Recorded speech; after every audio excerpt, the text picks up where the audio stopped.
ఇప్పుడు చూసుకున్నట్టయితే ఎమ్మెల్సీ ఎన్నికల హడావిడి మొదలయ్యిందన్న, అందులో చూసుకున్నట్టయితే మీ పేరు బలంగా వినిపిస్తుంది. నా పేరు బలంగా వినిపిస్తుంది అనేది ఒక జర్నలిస్ట్గా చెప్పడం అనేది నిజంగా కూడా చాలా హ్యాపీ.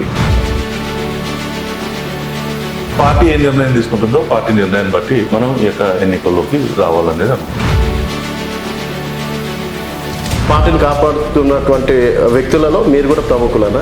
సో ఇవన్నీ పార్టీ గుర్తిస్తుందని చెప్పేసి అనుకోవచ్చా, లేకపోతే రేపటి నాడు ఇంకెవరన్నా డబ్బు సంచులతోటో ఇంకేదో కారణాలతో వస్తే వారికి అవకాశం ఇస్తే మళ్ళీ శ్రీవర్ధన్ రెడ్డి గారి పరిస్థితి? పొలిటికల్ బ్యాక్గ్రౌండ్ ఉన్న వాళ్ళని కాకుండా సామాన్య కుటుంబాల నుంచి వచ్చి సో డెడికేటెడ్గా సిద్ధాంతం కోసం నిలబడి ఉన్న వాళ్ళకు పార్టీ తప్పకుండా కూడా గుర్తిస్తున్నది. పార్టీ సిద్ధాంతాల కోసం ఉన్న నేను కార్యకర్తలను తయారు చేసిన, నేను చాలా సౌమ్యంగా ఉంటే జనాలు రేపటి నాడు గ్రాడ్యుయేట్స్ మీకు ఓట్లేస్తారని చెప్పేసి నమ్ముతున్నారా? రాజకీయాల్లో ఏదైతే డబ్బు అనేది ఈ రోజు మనం ఏదైతే ప్రభావం చూపిస్తున్నామో ఇది ఒక క్లీన్ పాలిటిక్స్ అనేది వచ్చినప్పుడే, రాజకీయాల్లో ఒక విద్యావంతులు వచ్చినప్పుడే, ఒక డిబేట్ జరిగినప్పుడే ప్రజాస్వామ్యం అనేది బలోపేతం అవుతుంది. నాకు కూడా ఓటు హక్కు ఉంది. సో అది మీ ప్రాంతంలోనే ఉంది. నాకు రేపు నాడు ఎవరైనా వచ్చి 2,000 రూపాయలు 5,000 రూపాయలు చూపించి లేదు నేను సిద్ధాంతం గల కార్యకర్తని రేపు డెఫినెట్గా నీకంటే ఏదో ఒకటి చేస్తా అంటే ఇప్పుడు ఉన్నటువంటి పరిస్థితులు ఎవరు ఎటువైపు వెళ్తున్నారు అనుకోవచ్చు. ఇప్పుడు కేసీఆర్ ఈ ప్రాంతం ఎమ్మెల్సీ వాణిదేవి గారిని పెట్టారు. ఇక్కడ గ్రాడ్యుయేట్ ఎమ్మెల్సీ ఎన్నికలను ఆయన చాలా ఛాలెంజింగ్ తీసుకొని కోట్ల రూపాయలు డబ్బులు పెట్టి ఎలా గెలిచింది. ఏ రోజైనా నిరుద్యోగి ఆ సమస్య గురించి ఆయన మాట్లాడిందా? ఎందుకు అంటే డబ్బులతో రాజకీయాలు వచ్చినప్పుడు వాళ్ళ వ్యాపారాల గురించి వాళ్ళ దాని గురించి మాట్లాడతారు. ఆనాడు కేసీఆర్ గారు సీఎంగా ఉన్నారు, ఏదో రకంగా వాణిదేవి గారిని గెలిపించారని. ఇప్పుడు రేవంత్ రెడ్డి గారు సొంత జిల్లా పాలమూరు జిల్లా, అలాంటి సొంత జిల్లాలో మీరు అంటే బీజేపీకి అవకాశం వస్తుందని చెప్పేసి ఎట్లా అనుకుంటున్నారు? రాజకీయాలను క్లియర్ రాజకీయాలతో చేయాలి. డబ్బుతోనే చేసి మేము దీంతో చేస్తామని అనుకుంటే మాత్రం అది కరెక్ట్ కాదు.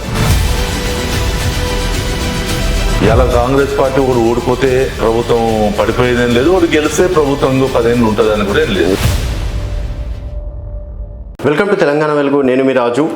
తెలంగాణ రాష్ట్రంలో పట్టభద్రుల ఎమ్మెల్సీ ఎన్నికల హడావిడి మొదలయ్యింది. సో ఇక్కడ మహబూబ్ నగర్, రంగారెడ్డి, హైదరాబాద్లో నువ్వా నేనా అన్నట్టు కూడా అభ్యర్థులు వారి ప్రచారం చేసుకుంటున్నారు.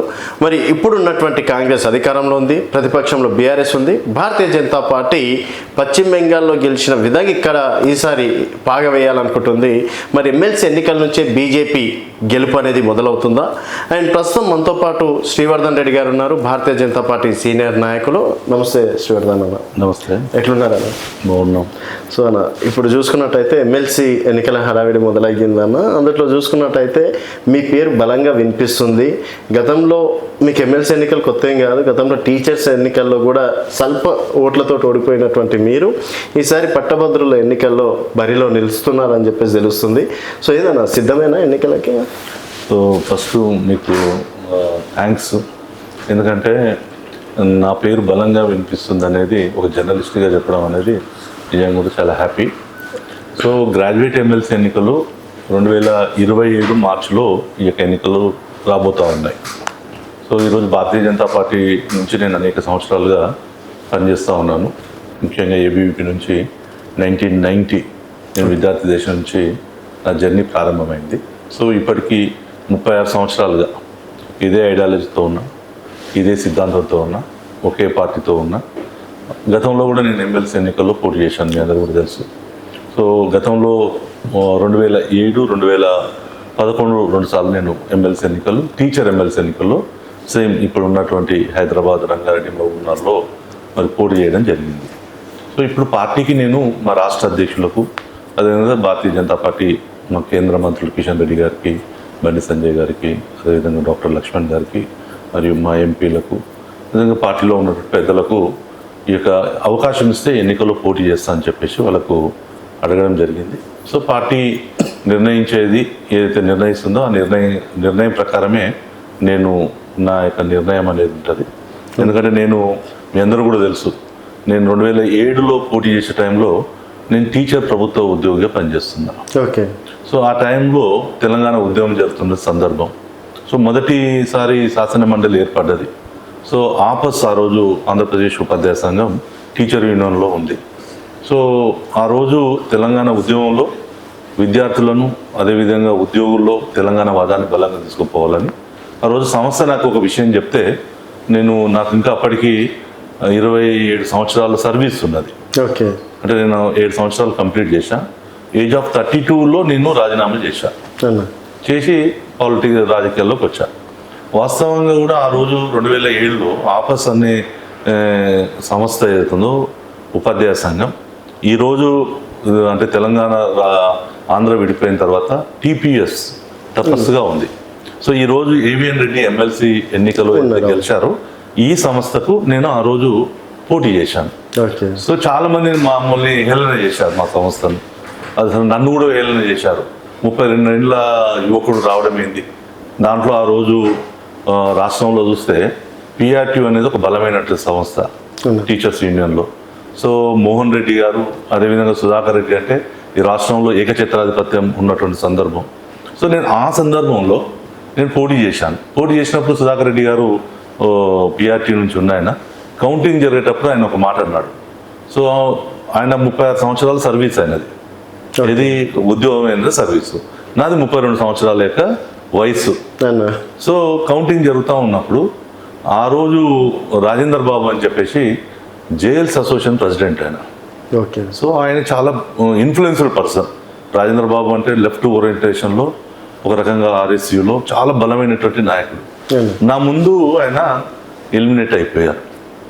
సో 8,500 ఓట్లలో ఆపస్ అంటే వాపస్ అని మమ్మల్ని హేళన చేసిన వాళ్ళు, నేను ఎలిమినేట్ అయ్యేటప్పటికి 1950 ఓట్లు తెచ్చుకున్నాను.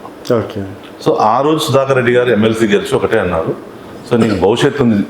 నీ యొక్క అన్న ఓడు నాకు ఇప్పటి కూడా గుర్తుంది. ఏంటంటే మా సర్వీసు 36 సంవత్సరాలు, నీ వయసు 32 సంవత్సరాలు, నీ సంస్థని ఇంతవరకు తీసుకొచ్చినావంటే నీకు భవిష్యత్తు ఉందని చెప్పేసి ఆ రోజు అన్నారు.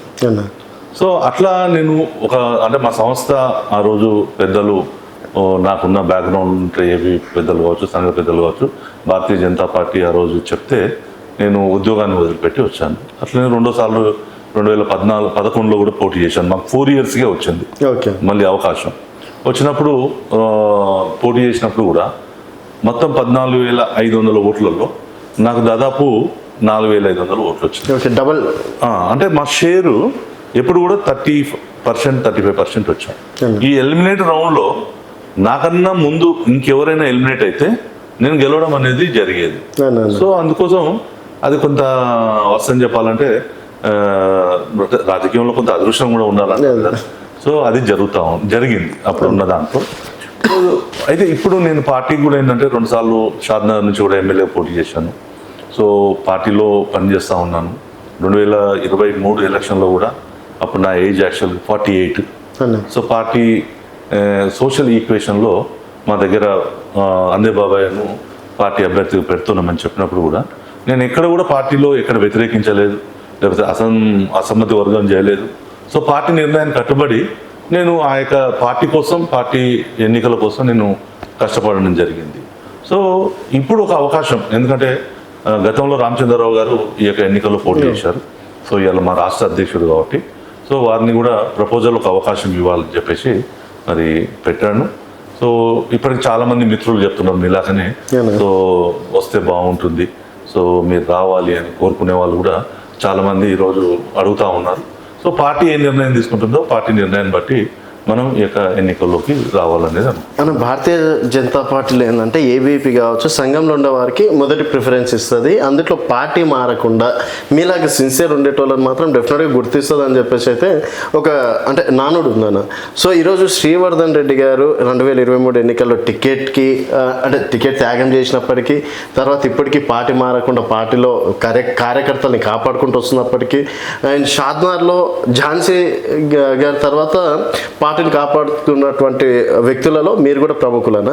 సో ఇవన్నీ పార్టీ గుర్తిస్తుందని చెప్పేసి అనుకోవచ్చా, లేకపోతే రేపటి నాడు ఇంకెవరన్నా డబ్బు సంచులతోటో ఇంకేదో కారణాలతో వస్తే వారికి అవకాశం ఇస్తే మళ్ళీ శ్రీవర్ధన్ రెడ్డి గారి పరిస్థితి? సో ఒకటి మీ అందరూ కూడా తెలుసు, Bharatiya Janata Party is the difference to other political parties. So ఈ పార్టీ ఐడియాలజీ, కమిట్మెంటు, కార్యకర్తల యొక్క వికాసం కోసం పనిచేస్తున్నట్లు పార్టీ. ఎందుకంటే మా పార్టీలో ఎవరు అంటే ఈరోజు నరేంద్ర మోడీ గారు తీసుకున్న ఒక సామాన్యమైన కార్యకర్త నుంచి ఆ స్థాయికి ఎదిగారు. సో దేశ రాజకీయాల్లో అనేక ఎగ్జాంపుల్స్ ఉన్నాయి. సో ఇక్కడ కూడా తెలంగాణ రాజకీయాల్లో తీసుకున్నప్పుడు కూడా సో ఈరోజు మా కేంద్ర మంత్రిగా ఉన్నటువంటి కిషన్ రెడ్డి గారు సో ఒక సామాన్యమైనటువంటి కార్యకర్త నుంచే ఆయన జీవితం ప్రారంభం చేశారు. ఈరోజు బండి సంజయ్ గారు ఏబీవీపీ కార్యకర్త నుంచి సో చేసుకుంటూ వచ్చారు. అట్లనే అనేక మంది ఇవాళ రాష్ట్రంలో పొలిటికల్ బ్యాక్గ్రౌండ్ ఉన్న వాళ్ళని కాకుండా సామాన్య కుటుంబాల నుంచి వచ్చి సో డెడికేటెడ్గా సిద్ధాంతం కోసం నిలబడి ఉన్న వాళ్ళకు పార్టీ తప్పకుండా కూడా గుర్తిస్తున్నది. నాకు కూడా నమ్మకం ఏంటంటే భారతీయ జనతా పార్టీ ఈ ప్రాంతం ఏదైతే ఉందో హైదరాబాదు, రంగారెడ్డి, మహబూబ్ నగర్ ఈ ప్రాంతంలో మీరు చెప్పినట్టుగా ఈ యొక్క సంస్థలు కూడా చాలా బలంగా ఉన్నాయి. సో నేను ఏబీవీపీలో ఫుల్ టైమర్గా పనిచేశాను. సో ఏబీవీపీలో నేను 90 నుంచి ప్రారంభం, అది కూడా అయోధ్య ఉద్యమంలో తయారైన కార్యకర్తను. సో నా డిగ్రీ అయిపోయిన తర్వాత పార్టీ ఆర్గనైజేషన్ ఎక్కడైతే చెప్తుందో అక్కడ పోయి పనిచేశాను. అంటే నా ఏజ్ ఏదైతే ఉందో అది నేను తర్వాత భవిష్యత్తు మేము కావాలనుకున్నప్పుడు ఎంబీఏనో ఎంసీఏనో చదవాల్సిన సమయంలో కూడా ఈ ఆర్గనైజేషన్లో పనిచేయాలి, ఫుల్ టైమర్కి పోవాలి అనే ఒక ఆలోచన ఏదైతే మా పెద్దలు కలిగించారో ఆర్గనైజేషన్ ఉండే పెద్దవాళ్ళు. సో దానికి అనుగుణంగా నేను రంగారెడ్డి జిల్లాలో నేను మహబూబ్నగర్ స్టూడెంట్. సో నా పొలిటికల్ అంటే నేను ఏబీవీపీ జిల్లాలో కన్వీనర్గా పనిచేశాను, బాగు ప్రముఖగా పనిచేశాను, స్టేట్ ఎగ్జిక్యూటివ్ పనిచేశాను. సో ఆ సందర్భంలో నేను రంగారెడ్డి జిల్లాలో ఫుల్ టైమర్గా ఆర్గనైజ్ సెక్రటరీగా ఉన్నా, ప్రకాశం జిల్లాలో ఉన్నా. సో నాకు ఒక విశ్వాసం ఏంటంటే ఈ విషయంలో పార్టీ తప్పకుండా కూడా అవకాశం ఉన్నప్పుడు, సమర్థమైనటువంటి నాయకులు ఉన్నప్పుడు, నాయకత్వం ఉన్నప్పుడు 100% కార్యకర్తలకు అవకాశం ఇస్తారనేది నాకు ఒక బలమైనటువంటి విశ్వాసం ఉంది. రెండోది మీరు ఒక ప్రస్తావన చేశారు షాద్నగర్ విషయం వచ్చినప్పుడు. సో షాద్నగర్ మీ అందరూ కూడా చాలా మందికి తెలవాల్సింది ఏంటంటే షాద్నగర్ చాలా సంవత్సరాలుగా రిజర్వ్డ్ కాన్స్టిట్యున్సీగా ఉన్నది. 2009 వరకు కూడా అక్కడ రిజర్వ్డ్ కాన్స్టిట్యున్సీ అంటే 64 నుంచి అక్కడ ఎస్సీ రిజర్వేషన్లో ఉండడం, దాని కారణంగా ఎవరు నాయకత్వం రెగ్యులర్గా లేకపోవడం, సో బలమైన పార్టీ బలపడకపోవడం అనేది జరిగింది. సో వనం ఝాన్సీ గారు పాపం ఆమె అకాల మరణం అనేది నిజంగా చాలా బాధాకరమైన అంశం. ఆమె కూడా చాలా షార్ట్ టర్మ్లోనే ఆమె షాద్నగర్కి వచ్చింది. అంటే ఎన్నికల ముందు వచ్చి కంటెస్ట్ చేసింది, దాని తర్వాత ఆమె చాలా షార్ట్ టర్మ్లోనే అకాల మరణం చెందడం అనేది జరిగింది. సో ఇలా బీజేపీ షాద్నగర్లో ప్రతి గ్రామంలో ఈరోజు బీజేపీ ఎస్టాబ్లిష్ అయిందంటే దాంట్లో శ్రీవర్ధన్ యొక్క కృషి ఉంది, శ్రీవర్ధన్ యొక్క త్యాగం ఉంది, శ్రీవర్ధన్ యొక్క పట్టుదల ఉంది. ఎందుకంటే మీరు కూడా చూశారు చాలామంది కార్యకర్తలను ఒక్కొక్కరిని పీరియడ్ ఆఫ్ అందరినీ చిన్న కార్యకర్తల నుంచి తయారు చేసుకుంటూ లీడర్లుగా తయారు చేస్తూ అనేక మందిని ఒక టీం జట్టుగా దాదాపు నేను పల్లె పిలుపు పేరుతోటి షాద్నగర్లో ప్రతి గ్రామంలో పడుకున్నా, ప్రతి గ్రామంలో నిద్రపోయా, అక్కడ ప్రతి గ్రామంలో జెండా పెట్టాను. ఇవాళ షాద్నగర్లో ప్రతి గ్రామంలో ఒక 10 మంది కార్యకర్తలు ఉన్నారు, ఒక 20 మంది కార్యకర్తలు ఉన్నారు అంటే అది తప్పకుండా కూడా దాంట్లో శ్రీవర్ధన్ యొక్క శ్రమదానం ఉంది, శ్రీవర్ధన్ యొక్క ఆలోచన ఉంది, శ్రీవర్ధన్ యొక్క వర్క్ అనేది అక్కడ ఉంది. సరే నేను పార్టీ నిర్ణయాన్ని ఎప్పుడు కూడా మేము వ్యతిరేకించేటటువంటి వాళ్ళంగా. సో పార్టీ మనకి ఎప్పుడు కూడా ఒకటి చెప్పింది, నేషన్ ఫస్ట్, పార్టీ నెక్స్ట్, వ్యక్తి లాస్ట్ అనే ఏదైతే సిద్ధాంతం ఉందో ఈ సిద్ధాంతం ఆధారంగానే పనిచేస్తూ ఉన్నాం. సో మొన్న 23లో కూడా మీరు అన్నట్టుగా 23లో పార్టీ ఒక నిర్ణయం తీసుకున్నది, రాష్ట్రంలో ఒక సోషల్ ఈక్వేషన్ తీసుకురావాలనుకున్నది. అవకాశం వస్తే మేము బీసీని ముఖ్యమంత్రి చేస్తామని చెప్పేసి పార్టీ ప్రకటించింది. సో మా దగ్గర కూడా ఒక సామాజిక వర్గంలో బలమైనటువంటి నాయకుడుగా ఉన్నాడు అందబాబాయ్ అని చెప్పేసి రాష్ట్ర పార్టీ చెప్పినప్పుడు ఎస్ అయినా పార్టీ ఏదైతే నిర్ణయం తీసుకుంటుందో ఆ నిర్ణయం ప్రకారం ఉండాలని నేను ఉన్నా. సో షాద్నగర్ విషయానికి వచ్చినప్పుడు అంటే ఎస్పెషల్లీ నేను తెలంగాణ విమోచన కమిటీ చైర్మన్గా నేను తెలంగాణ రాష్ట్రం మొత్తంలో 17 సెప్టెంబర్ను డాక్టర్ లక్ష్మణ్ గారి యొక్క నేతృత్వంలో రాష్ట్ర వ్యాప్తంగా ఈ 17 సెప్టెంబర్ యొక్క ఉద్యమ చరిత్రను చెప్పాను. దాని కారణంగా కేసీఆర్ అఫీజ్మెంట్ పాలసీస్, కాంగ్రెస్ అఫీజ్మెంట్ పాలసీలకు ముస్లిం ఓటు బ్యాంక్ కోసం వాళ్ళు 17 సెప్టెంబర్ జరగకపోయినా మేమందరూ ప్రయత్నం ఏది జరిగిందో నరేంద్ర మోడీ గారు ఆజాద్ కా అమృత్ మహోత్సవాలు జరుగుతున్న సందర్భంలో తెలంగాణలో ఉన్న 17 సెప్టెంబర్ని కూడా అధికారికంగా జరిపేయడం అనేది రియల్గా కూడా పొలిటికల్ జీవితంలో నాకు చాలా హ్యాపీయెస్ట్ విషయం ఏంటంటే 17 సెప్టెంబరు కేంద్ర ప్రభుత్వం జరపడం. సో ఇది తెలంగాణ కోసం ఎవరైతే ఆ రోజు స్వతంత్ర వీరులు సమర యోధుల యొక్క త్యాగాలను గుర్తించారు. సో అది ఇంకా ఉంది. ఇంకా స్టిల్ ఇక్కడ ఏముందంటే తెలంగాణ ముఖ్యమంత్రి ఆయననో చేయలేదు, కేసీఆర్ ఎవరింటికాడ వాడు జెండాలు వేసుకుని చెప్పిండు. సో ఈయన వచ్చిన తర్వాత ఏం చేసిందంటే ఇది ప్రజాపాలన దినోత్సవం అని చెప్పారు. సో అది కాదు, తెలంగాణ విమోచన దినోత్సవము. దానికోసం ఆ ఫైట్ ఉంటుంది. ఇప్పుడు కూడా మళ్ళీ నాకు పార్టీ ఈసారి మళ్ళీ అవకాశం ఇచ్చింది, తెలంగాణ విమోచన ఉత్సవాల సమితి కన్వీనర్కి ఇచ్చింది. అని ఇంకోటి ఇక్కడ ఏంటంటే, సరే పార్టీ సిద్ధాంతాలు పార్టీ నియమాలు దాటకుండా ఉంటే మనం రేపు గెలిచేస్తామా అని ఇప్పుడు ఉన్నటువంటి ఎలక్షన్స్ ఏ విధంగా ఇస్తున్నాయి అంటే డబ్బులు ప్రభావం కావచ్చు, లేకపోతే మాస్గా మాట్లాడడం, లేకపోతే ఇంకేదో పనులు చేయడం, ఎప్పుడు ఒక 100 మంది ఉంటే తప్పించి లీడర్గా గుర్తించకపోవడం అనేది మనం నిజ జీవితంలో చూస్తున్నాం అన్న. సో అలాంటిది పార్టీ సిద్ధాంతాల కోసం ఉన్న నేను కార్యకర్తల్ని తయారు చేసిన, నేను చాలా సౌమ్యంగా ఉంటే జనాలు రేపన్నాడు గ్రాడ్యుయేట్స్ మీకు ఓట్లేస్తారని చెప్పేసి నమ్ముతున్నారా? అంటే ఒకటి, తెలంగాణ రాష్ట్రంలో దురదృష్టకరమైనటువంటి పాలిటిక్స్ ప్రారంభమైంది. ఒక రకంగా చెప్పాలంటే తెలంగాణ కావచ్చు, సౌత్ ఇండియాలో ఉండే పాలిటిక్స్ అట్లా ఉన్నాయి. అంటే ఇంటెలెక్చువల్స్ కానీ, ఉమెన్ కానీ. సో ఈరోజు మీరు అన్నట్టుగా ఒక ఐడియాలజీ పార్టీ కోసం నిలబడ్డ వాళ్ళు కానీ, ఈ ఒక్క పార్టీ అని కాదు, ఇప్పుడు కాంగ్రెస్ పార్టీలో కూడా చాలా మంది ఉంటారు, మిగతా పార్టీలో కూడా పార్టీకి లాంగ్ జర్నీలో ఉంటారు. మీరు చూశారు బీఆర్ఎస్లో కూడా బంగారు తెలంగాణ బ్యాచ్ అని ఇలాంటి చర్చలు జరిగినాయి. ఇప్పుడు కాంగ్రెస్ లో కూడా చర్చ నడుస్తుంది. అయితే ఇవి రియల్గా రాజకీయాల్లో చాలా చేంజెస్ రావాలి, మార్పు రావాల్సి ఉంటే అవసరం ఉంది. ఈ మార్పు ఎక్కడి నుంచి రావాలంటే యూత్ నుంచే రావాలి. ఇలా రాజకీయాల్లో ఏదైతే డబ్బు అనేది ఈ రోజు మనం ఏదైతే ప్రభావం చూపిస్తున్నామో, ఇది ఒక క్లీన్ పాలిటిక్స్ అనేది వచ్చినప్పుడే, సో రాజకీయాల్లో ఒక విద్యావంతులు వచ్చినప్పుడే, ఒక డిబేట్ జరిగినప్పుడే ప్రజాస్వామ్యం అనేది బలోపేతం అవుతుంది. లేకపోతే ప్రజాస్వామ్యంలో డబ్బుతోనే కొనాలి అని అనుకున్నప్పుడు రాజకీయాలు ఎలా ఉంటాయంటే రియల్ ఎస్టేట్ వ్యక్తుల చేతులను, లేకపోతే లిక్కర్ మాఫియా వాళ్ళ చేతులను, లేకపోతే ఇంకా రకరకాల వాళ్ళ చేతుల్లోకి పోయేటట్టు ఒక ప్రమాదం అనేది ఉంటుంది. సో దేశంలో బీజేపీ మీరు చూసుకున్నప్పుడు చాలా సామాన్యులే బీజేపీలో ఎదిగారు, ముఖ్యమంత్రులు అయ్యారు. మీరు ఈ మధ్యలో చూస్తే అది రాజస్థాన్లో అయినా ముఖ్యమంత్రి ఒక కార్యకర్త. సో ఇలా అనేక ప్రాంతాల్లో ఉన్నాయి. అందుకోసం బీజేపీలో మేమేమంటున్నాం అంటే రాజకీయాలు మీరు అనుకున్నట్టుగా డబ్బు, మందు, గ్రూపిజాలు ఏవైతే ఉన్నాయో ఇవి శాశ్వతంగా నిలబడవు. ఓకే, ఇదైతే క్లియర్. సరే అన్న, ఇప్పుడు చిన్న ఎగ్జాంపుల్ అన్న, నేను ఒక గ్రాడ్యుయేట్, నాకు కూడా ఓటు హక్కు ఉంది. సో అది మీ ప్రాంతంలోనే ఉంది. నాకు రేపు నాడు ఎవరైనా వచ్చి 2,000 రూపాయలు 5,000 రూపాయలు చూపించి, లేదు నేను సిద్ధాంతం గల కార్యకర్త అని రేపు డెఫినెట్గా నీకంటే ఏదో ఒకటి చేస్తా అంటే, ఇప్పుడు ఉన్నటువంటి పరిస్థితులు ఎవరు ఎటువైపు వెళ్తున్నారు అనుకోవచ్చు అన్న? యాక్చువల్గా అంటే దాన్ని చేంజ్ చేయడం అనేది ఇప్పుడు ఉన్నటువంటి యుగంలో పాసిబుల్ అనుకోవచ్చా? ఇప్పుడు మీరు గమనించండి, అప్పుడు కేసీఆర్ ఈ ప్రాంతం ఎమ్మెల్సీ వాణిదేవి గారిని పెట్టారు. ఆయన ఒక ఫ్రస్ట్రేషన్లో ఉన్నాడు కేసీఆర్ ఆ రోజు. ఎందుకంటే దుబాకలో బీజేపీ గెలిచింది, తర్వాత హైదరాబాద్లో తర్వాత ఈటల రాజేందర్ గారు గెలిచిన తర్వాత ఇక్కడ గ్రాడ్యుయేట్ ఎమ్మెల్సీ ఎన్నికలను ఆయన చాలా ఛాలెంజింగ్ తీసుకొని కోట్ల రూపాయలు డబ్బులు పెట్టి ఒక విష సంస్కృతిని గ్రాడ్యుయేట్ ఎమ్మెల్సీ ఎన్నికల్లో ఇప్పుడు 5-6 లక్షల మందికి ఆయన ఓటుకు డబ్బులు పెట్టి అది చేశారో ఇది ఒక విష సంస్కృతి. దీనివల్ల ఏం జరిగింది? ఎలా ఆమె గెలిచింది?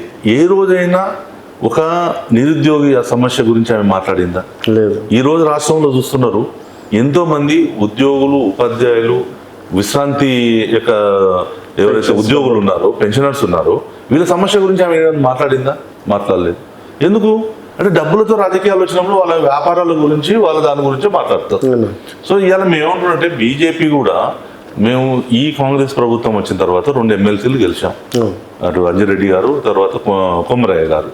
అవతల వాళ్ళు కాంగ్రెస్ పార్టీ అధికార దుర్వినియోగం చేసి ఎన్ని చేసినా కూడా బీజేపీని గెలిపించిన ప్రజలు. సో ఇక్కడ కూడా యువత, నాకు నమ్మకం విశ్వాసం ఏముందంటే ఇక్కడ ఉన్నటువంటి ఉద్యోగులు కావచ్చు, ఉపాధ్యాయులు కావచ్చు, నిరుద్యోగులు కావచ్చు, మిగతా సమాజం గ్రాడ్యుయేట్స్ అంతా కూడా బీజేపీకి అవకాశం ఇస్తుందని ఒక నమ్మకం ఉంది.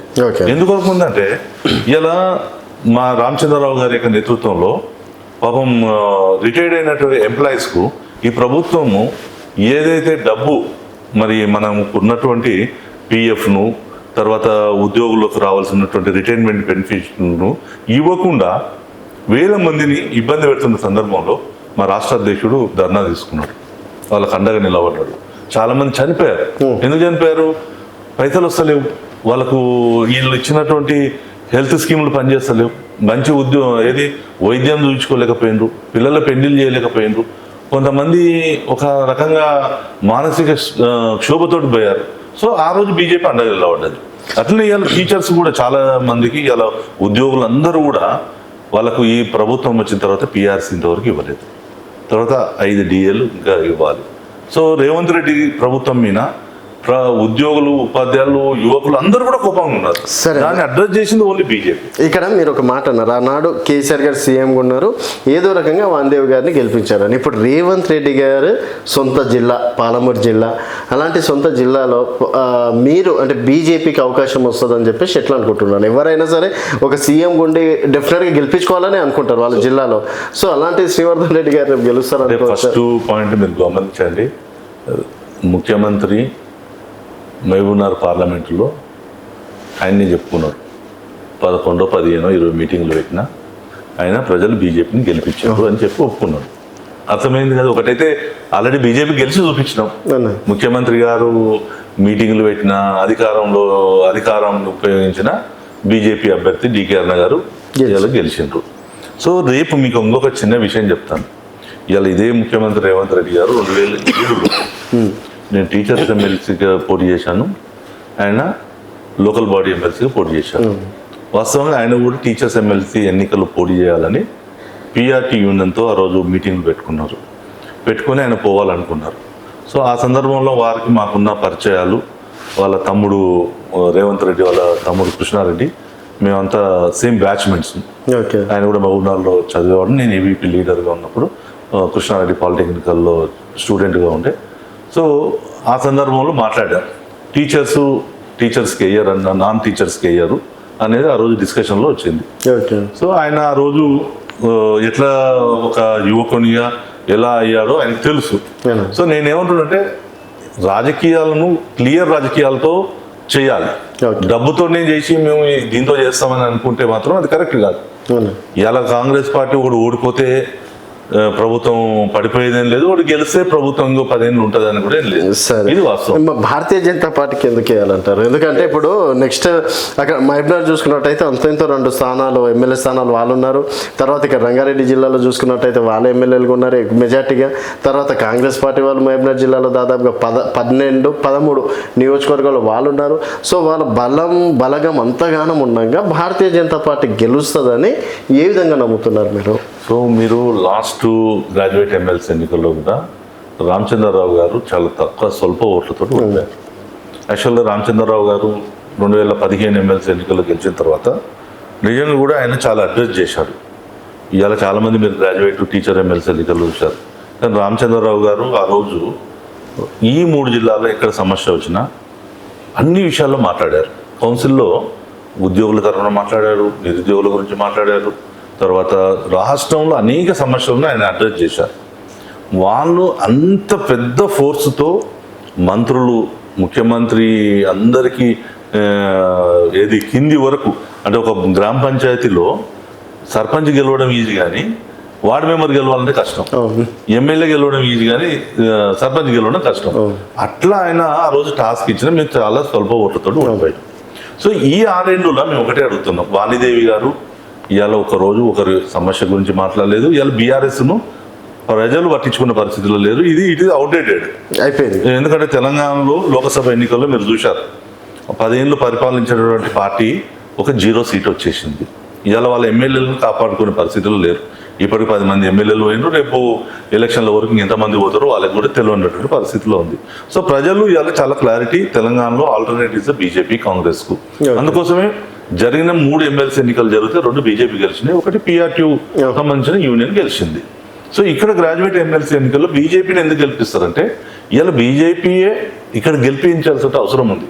ఇదే రేవంత్ రెడ్డి ఇవాళ పరిపాలన సరి చేసుకోవాలంటే ఈ ప్రాంతంలోనే బీజేపీ అభ్యర్థిని గెలిపిస్తేనే రేపు కనీసం ఈ 2 సంవత్సరాలు మిగిలిపోయిన 2 సంవత్సరాలు ప్రజలకు ఏవైతే హామీలు ఇచ్చారో, ఇలా 2 లక్షల ఉద్యోగాలు ఇస్తున్నాడు, ఇయ్యలేదు, అవి ఉద్యోగ ప్రకటనలు చేస్తారు.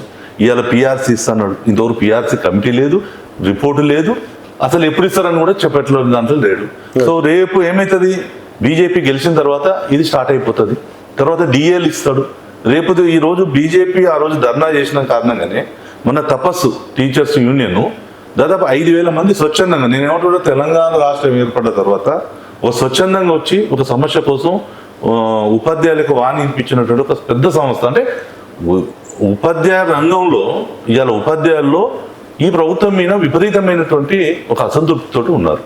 సో వీళ్ళందరూ కూడా రేపు వాళ్ళ సమస్యలు పరిష్కారం కావాలి, ఉద్యోగ నోటిఫికేషన్లు రావాలన్నా, లేకపోతే పిఆర్సీ రావాలన్నా, డిఎల్ రిలీజ్ కావాలన్నా, ఇలా ఉద్యోగుల యొక్క సంపాదించుకున్నటువంటి దాచిపెట్టుకున్న సొమ్ము, లేకపోతే రిటైర్డ్ అయినటువంటి వాళ్ళ బెనిఫిట్లు రావాలన్నా ఇక్కడ బీజేపీని గెలిపిస్తేనే ఈ పనులు స్టార్ట్ అవుతాయి. First point. రెండోది చాలా ఉన్నాయి, చాలా ఆయన హామీలు ఇచ్చాడు.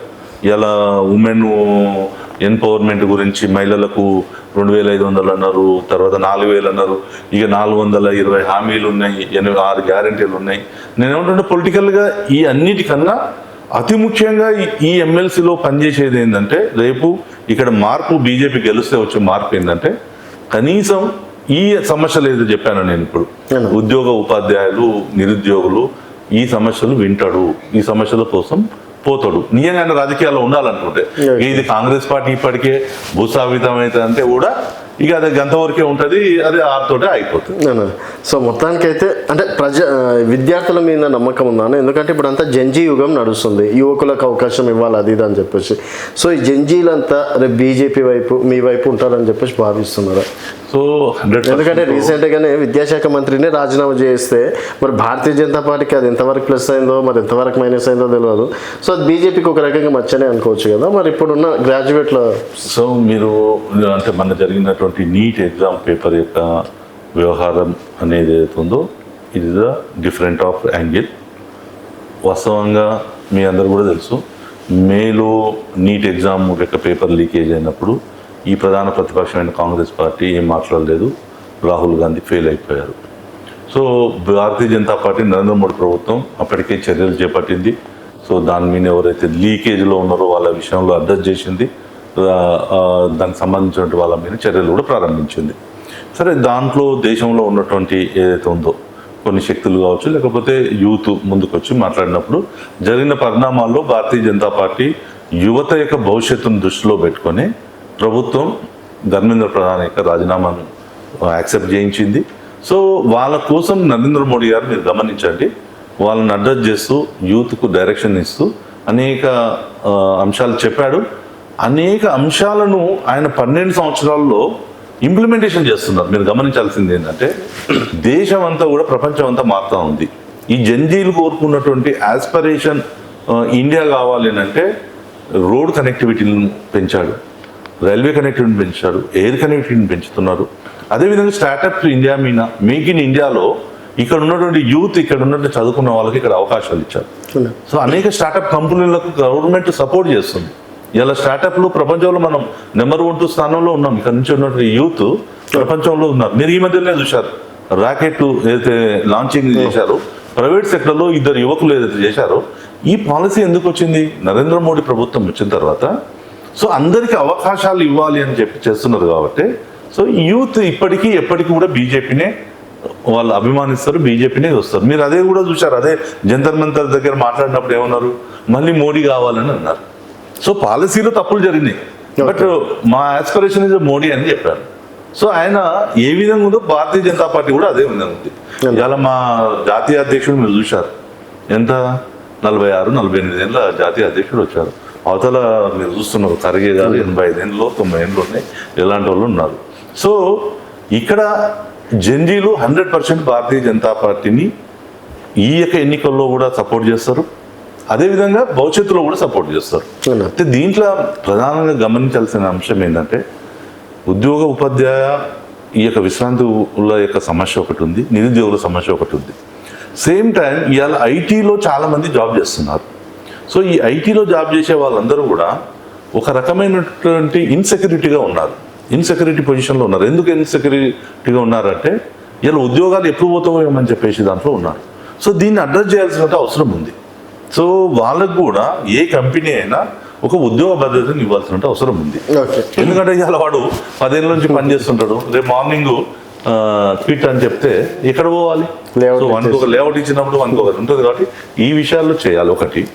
రెండవది విషయం ఏంటంటే అంటే వాట్ అబౌట్ బీజేపీ అండ్ నా వరకు వచ్చినప్పుడు దీంట్లో సో నేను కొన్ని ఇన్స్టిట్యూషన్స్ను ఎస్టాబ్లిష్ చేశాం. ఇవాళ వివేకానంద విద్యా సంస్థలు వచ్చి అనేక పేర్ల మీద ఇవాళ ఏదైతే ఐఐటిఎన్స్ను తయారైనప్పుడు ఐఐటిఎన్స్ మనసును ఏ విధంగా ఉంటుందో అలాంటి ఐఐటిఎన్స్ను మా ఇన్స్టిట్యూషన్ నుంచి తయారైపోయిన వాళ్ళు ఉన్నారు, మా స్కూల్లో నుంచి తయారైపోయిన ఉన్నారు. అనేక సంస్థల నుంచి ఇప్పుడు నేను చెప్పినట్టుగా అనేక మల్టీనేషనల్ కంపెనీల్లో ఇవాళ మా దగ్గర చదువుకున్నటువంటి విద్యార్థులు మంచి పొజిషన్లో ఉన్నారు.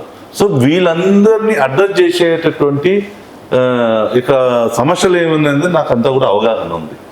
సో వాళ్ళందరినీ కూడా ఐఐటిఎన్స్ కావాల్సింది ఇప్పుడు ఐఐటిఎన్స్ ఏదైతే ఎదుర్కొంటున్నారో వాళ్ళ సమస్యలను కూడా అడ్రస్ చేసి ఒక సీనియర్గా ఎక్స్పర్ట్ ఉన్న దాంట్లో ఒక అవకాశం అది నాకు కలిసి వచ్చినట్టు ఒక ప్రధానమైన అంశం. ఎందుకంటే అటు టీచర్స్ 2 సార్లు పోటీ చేశాను నేను ఎమ్మెల్సీగా 2 సార్లు చేసినప్పుడు ఇలా ఉపాధ్యాయులందరూ కూడా అంటే ఈ యొక్క ఎమ్మెల్సీ ఎన్నికల్లో మీరు గమనించాల్సింది ఏంటంటే ప్రధానమైనటువంటి మొత్తం ఓటర్స్లో major voters is the teachers and private teacher community. ఈ 2 కమ్యూనిటీస్ ఏదైతే ఉన్నాయో ఈ 2 కూడా శ్రీవర్ధన్ ఆ యొక్క కమ్యూనిటీ నుంచి వచ్చిన ఒక లీడర్.